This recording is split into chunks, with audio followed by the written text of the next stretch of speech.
Situation de crise à Kouinou, une crise sans précédent. Le lac de Toro a perdu de son éclat, l'eau devenue rougeâtre par endroits et les poissons sont décimés.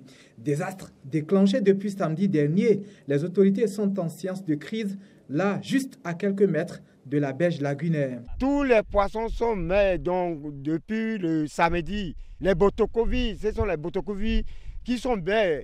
Et premièrement, avant que les gros poissons, mais deuxièmement, les gros poissons se mettent. Certainement, dans les heures à venir, on aura de façon exacte des informations concernant la superficie et aussi les dégâts de façon précise. La berge de Toro. Ici, c'est le domaine d'un particulier, un pisciculteur qui, à lui seul, a perdu une dizaine de tonnes de poissons. L'origine du désastre est toujours inconnue.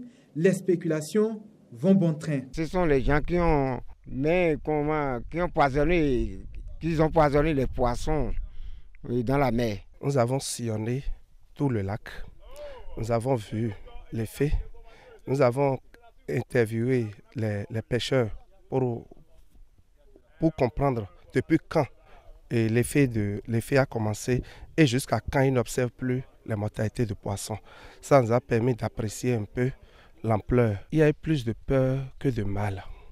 Je crois que c'est l'effet qui s'est produit ici a été beaucoup plus amplifié par les réseaux sociaux. Les analyses sont toujours en cours, assurent les autorités, pour identifier les origines du désastre. En attendant, les initiatives se multiplient pour éviter les intoxications alimentaires. Ah, je vais pêcher.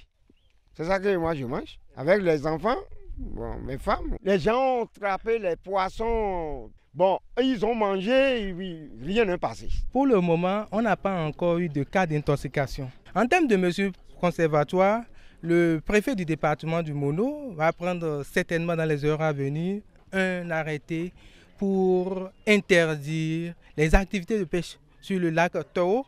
Merci. Interdire aussi la commercialisation et la consommation du lac et des poissons provenant du lac Toro. La patrouille de la police fluviale a démarré en attendant les renforts. Un tour de bac, caméra à bord.